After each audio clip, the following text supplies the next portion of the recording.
बिस्मिल्लाहिर्रहमानिर्रहीम। अस्सलामुअलैकुम dear viewers. आज के लेक्चर के अंदर हम बात करेंगे डिसऑर्डर ऑफ मैग्नीशियम। तो सबसे पहले हम जनरल बात करते हैं कि जो मैग्नीशियम है, जो मेन इलेक्ट्रोलाइट है, fourth most abundant cation in the body and the second most abundant intracellular cation after potassium. एक हमें इसके बारे में ये बात याद रखनी है कि this is the fourth most abundant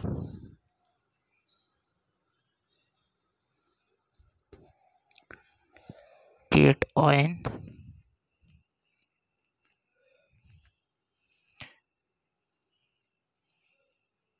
in the body, and the second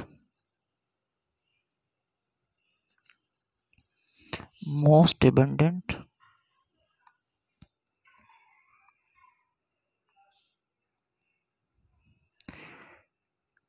electrolyte or cation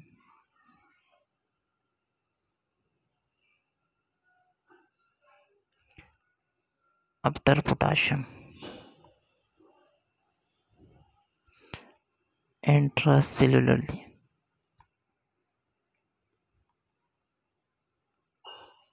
magnesium जो है वो fourth most abundant cation है बॉडी की, और जो इंट्रासेलुलर अगर हम बात करें तो पोटाशियम के बाद जो second most abundant cation है वो कौन सा है, वो भी मैग्नीशियम है। इसके अलावा अगर हम बात करें टोटल परसेंटेज की तो approximately 50 to 60% is store in bone, 50 to 60% store in bone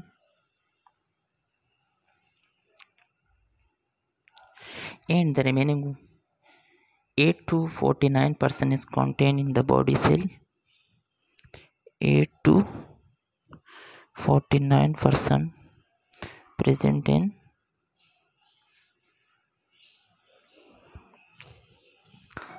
cells, और जो रिमेनिंग 1% है वो डिस्पर्स होता है एक्स्ट्रा सेलुलर फ्लूइड के अंदर। 1% इज डिस्पर्स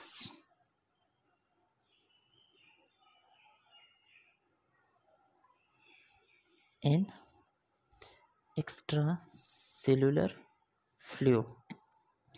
इसके अलावा 20 to 30% जो एक्स्ट्रा सेलुलर मैग्नीशियम होता है वो प्रोटीन बॉन्डेड होता है। तो 20 to 30% intracellular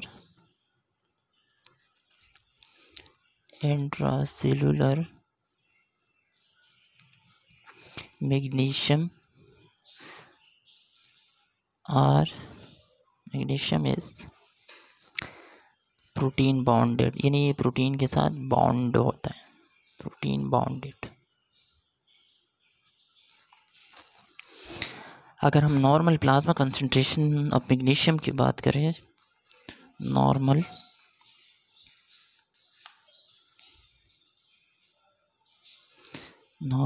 प्लाज्मा कंसंट्रेशन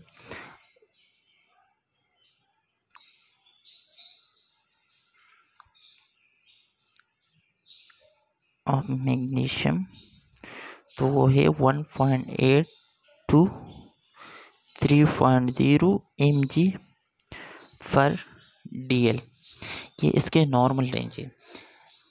अभी हम बात करेंगे role of magnesium in human body और फंक्शन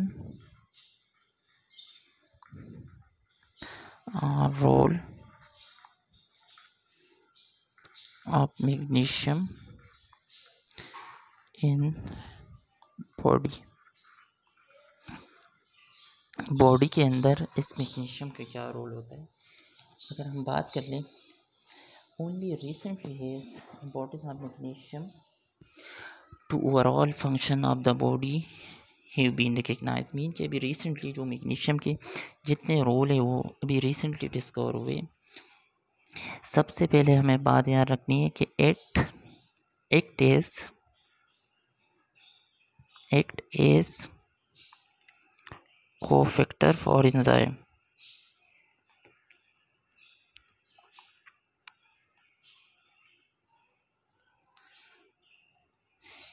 इसके अलावा ये हेल्प कर रहा होता है हाई एनर्जी फॉस्फेट ग्रुप को हेल्प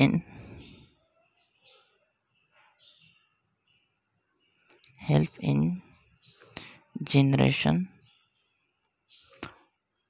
ऑफ एटीपी, यानी एडेनोसिन ट्राईफॉस्फेट जो सेल के अंदर बन रहा होता है या एडेनोसिन डाईफॉस्फेट सेल के अंदर बन रहा होता है, उस वाले रिएक्शन के लिए मैग्नीशियम का होना ज़रूरी है।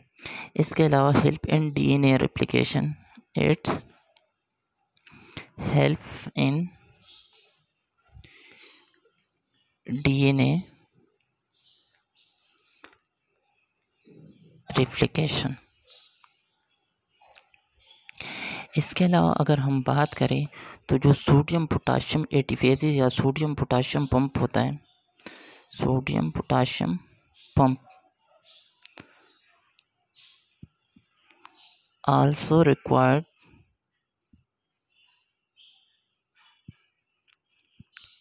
Magnesium for function.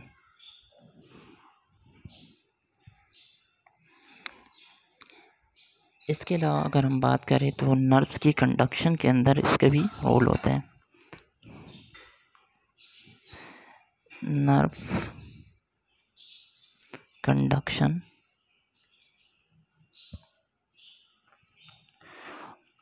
और इसके अलावा अगर हम और बात करें तो ये मैग्नीशियम जो है ये जो कैल्शियम की पोटाशियम की आउटवर्ड मूवमेंट होते हैं कार्डिक सेल से, उसको भी ब्लॉक करते हैं। Block outward movement of potassium in cardiac cell. इसके अलावा अगर हम बात करें तो जो कार्डिक हार्ट की कंट्रैक्शन होती है उसमें भी इसका रोल होता है, contraction of the heart.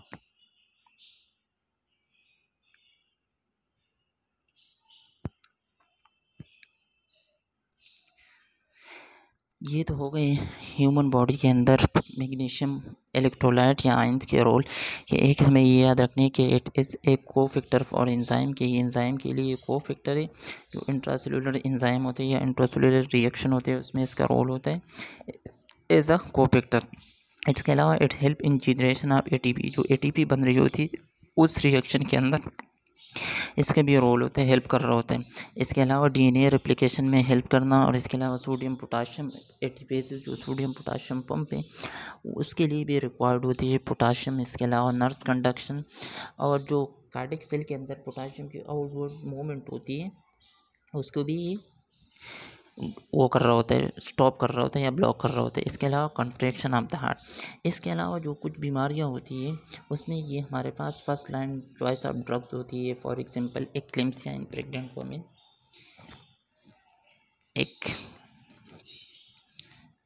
Eclampsia in pregnant women.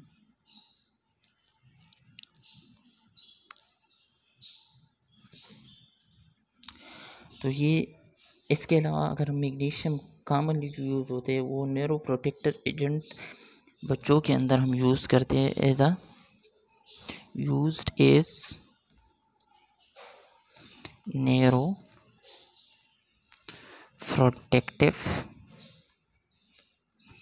Protective agent in infant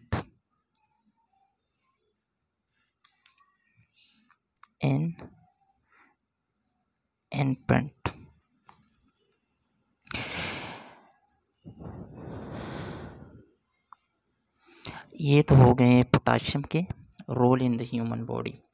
अभी हम अगर बात करते हैं इसके डिसऑर्डर की, तो इसमें हमारे पास 2 टाइप्स के डिसऑर्डर होते हैं। एक के अंदर मैग्नीशियम के लेवल इंक्रीज़ होते हैं, वाइल दूसरे के अंदर मैग्नीशियम के लेवल डिक्रीज़ होते हैं। तो सबसे पहले बात करते हैं हाइपोमैग्नीसीमिया के बारे में। हाइपोमैग्नीसिया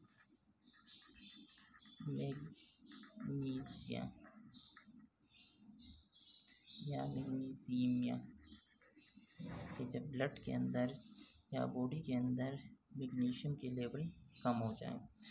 तो डिफिनीशन हम ऐसे करेंगे कि deficiency refer to the depletion of total body store where magnesium level is decrease then normal. तो the condition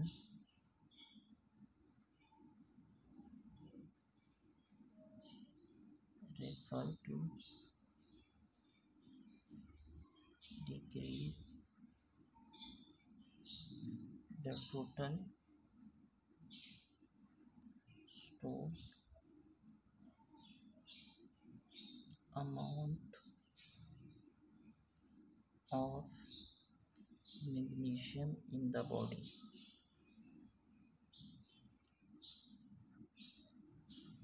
is called hypomagnesaemia.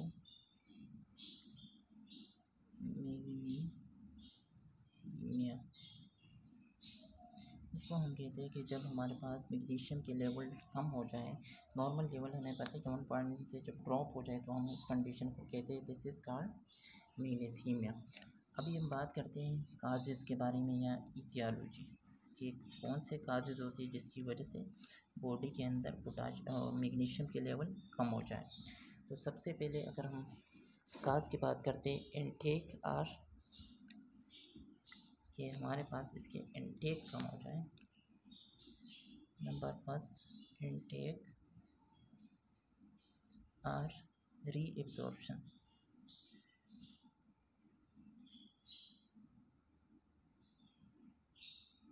कि या तो किडनी से इसकी रीएब्जॉर्प्शन कम हो रही या हम खुराक में कम ले रहे इनटेक।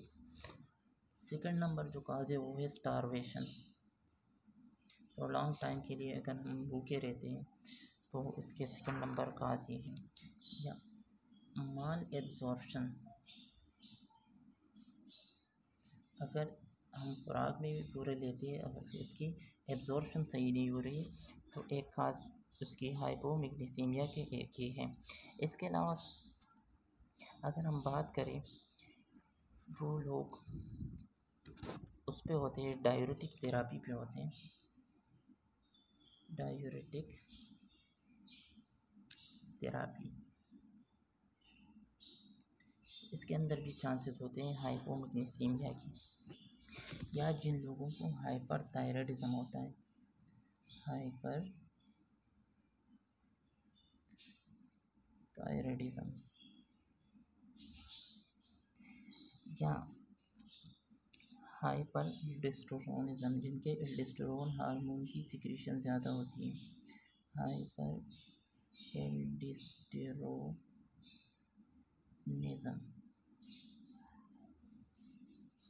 या जिन लोगों को मैग्नीशियम वेस्टिंग किडनी डिजीज़ होती है,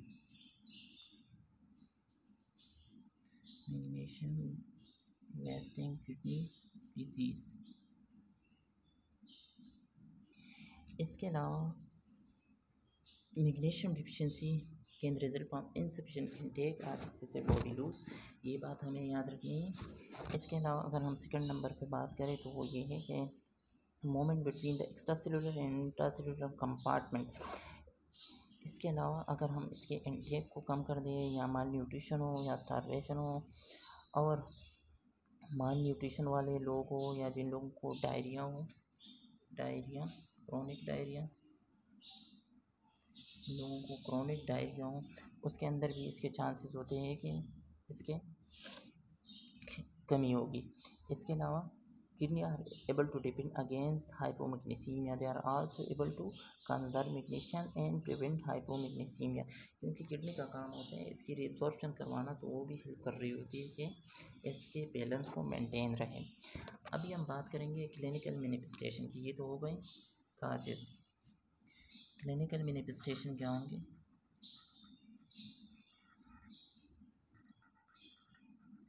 क्लिनिकल मैनिफेस्टेशन यानी साइन सिम्टम क्या होंगे इस बीमारी की, यानी हाइपोमैग्नीसीमिया की। जब मैग्नीशियम के लेवल कम हो जाए तो उसके हमारे पास साइन एंड सिम्टम क्या होते हैं कि सबसे पहले तो लेबोरेटरी लेवल सीरम मैग्नीशियम के लेवल ड्रॉप होगा। इसके अलावा अगर हम बात करें न्यूरोमस्कुलर मैनिफेस्टेशन की, कि नर्वस सिस्टम के अंदर क्या होता है, तो उसके अंदर पर्सनैलिटी चेंजेस,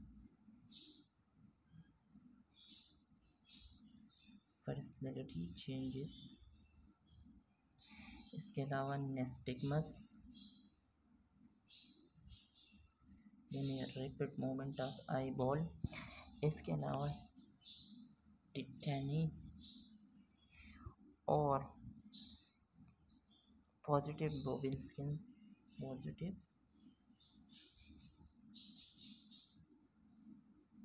स्किन रिफ्लेक्स। इसके अलावा अगर हम बात करें कार्डिक सिस्टम की, तो कार्डिक सिस्टम के अंदर इसकी मैनिफेस्टेशन होती है। कार्डिक सिस्टम के अंदर इसकी मैनिफेस्टेशन होती है। हार्ट रेट बढ़ जाता है, टेकीकार्डिया। नंबर सेकंड पे हाइपरटेंशन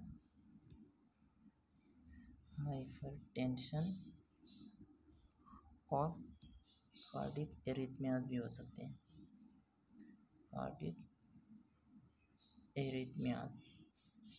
ये हो गए इसके क्लिनिकल मैनिफेस्टेशन या साइन एंड सिम्टम जो कि हमें याद रखनी है। ट्रीटमेंट की अगर हम बात करें,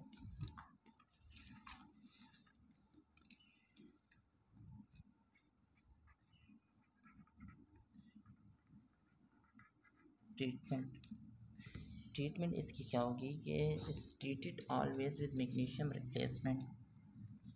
हम क्या करते हैं कि हम मैग्नीशियम को रिप्लेस करते हैं। इसके अलावा the route of administration depend on severity of condition. हमने ओरली उसको मैग्नीशियम देने हैं या आईवी देने हैं, ये डिपेंड कर रहा होता है कंडीशन के ऊपर या सिम्टम के ऊपर, कि सिम्टोमेटिक है, मॉडरेट है या सीवियर मैग्नीशियम डिफिशिएंसी है। अगर सीवियर मैग्नीशियम डिफिशिएंसी है तो उसको हम आईवी रूट से देते हैं, और इसकी जो ट्रीटमेंट होती है वो सेवरल डेज के लिए कंटिन्यू होती है। इसके अलावा जब तक प्लाज्मा लेवल नॉर्मल पे नहीं आता है तब तक हम क्या करते हैं, मैग्नीशियम को रिप्लेस कर रहे होते हैं।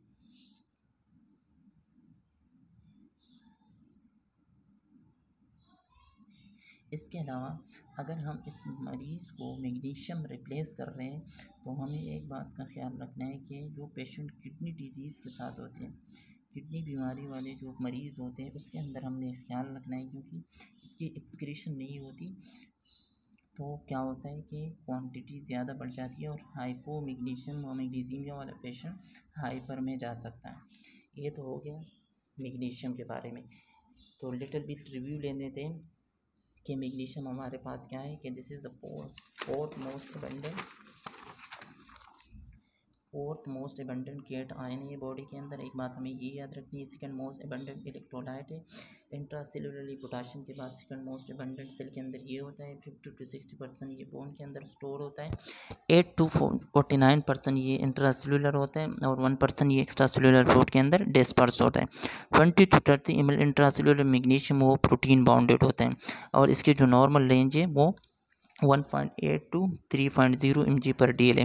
फंक्शन की अगर हमने बात की तो ये इंट्रासेलुलरली कोएंजाइम का या कोफैक्टर का काम कर रहा होता है, एटीपी जनरेशन में हेल्प करना। इसके अलावा डीएनए रेप्लिकेशन के अंदर इसका रोल होता है। Sodium potassium pump require magnesium for normal function, nerve conduction के लिए। It block the potassium outward movement in a cardiac cell. इसके अलावा कंट्रैक्शन ऑफ द हार्ट, और ये फर्स्ट चॉइस ऑफ ट्रीटमेंट है इन एक्लेम्सिया हम देते हैं, और बच्चों के अंदर हम नेरो प्रोटेक्टिव एजेंट यूज़ कर रहे होते हैं। अगर हम इसके डिसऑर्डर की बात करते हैं तो एक डिसऑर्डर को जिसके अंदर मैग्नीशियम के लेवल कम हो जाते हैं तो उसको हम कहते हैं हाइपोमैग्नीसीमिया, यानी the condition report to decrease the total store amount of magnesium in the body is called hypomagnesemia. उसके काजेस क्या है कि हम इनटेक या रीअब्जॉर्प्शन सही नहीं है, स्टारवेशन है, माल एब्जॉर्प्शन है, डायूरेटिक थेरेपी है, हाइपरथायराइडिज्म है, हाइपर एल्ड्रोस्टोनिज्म है, या मैग्नीशियम वास्टिंग डिजीज़ है, या क्रोनिक डायरिया है, डायरिया क्रोनिक। इसके अलावा हमने क्लिनिकल मैनिफेस्टेशन की बात की कि सबसे पहले लेबोरेटरी लेवल हम देखेंगे वो नॉर्मल लेवल से कम होगा, नॉर्मल लेवल से उसकी मैग्नीशियम की लेवल ड्रॉप होगी, पर्सनैलिटी के अंदर चेंजेस आ जाती है, निस्टिग्मस होते हैं, टिटैनिया और पॉजिटिव बेबिन्स्किन सिम्टम, ये न्यूरोमस्कुलर सिम्टम है। अगर हम कार्डिक सिस्टम की इसके साइन एंड सिम्टम की बात करते हैं तो टेकिकार्डिया, हाइपरटेंशन और कार्डिक एरिथमियास। मैग्नीशियम रिप्लेसमेंट इसकी ट्रीटमेंट है जो हम करते हैं, लेकिन हमने ख्याल रखना है कि किडनी फेलियर वाले पेशेंट को हमने मैग्नीशियम एहतियात से देना है। इसके अलावा रूट ऑफ एडमिनिस्ट्रेशन क्या मैग्नीशियम ओरली देना है या आईवी देना है, तो ये डिपेंड कर रहा होता है on the basis of severity. तो नेक्स्ट सेशन के अंदर हम बात करेंगे हाइपर मैग्नीसीमिया के, जब मैग्नीशियम के लेवल इंक्रीज़ हो जाती हैं।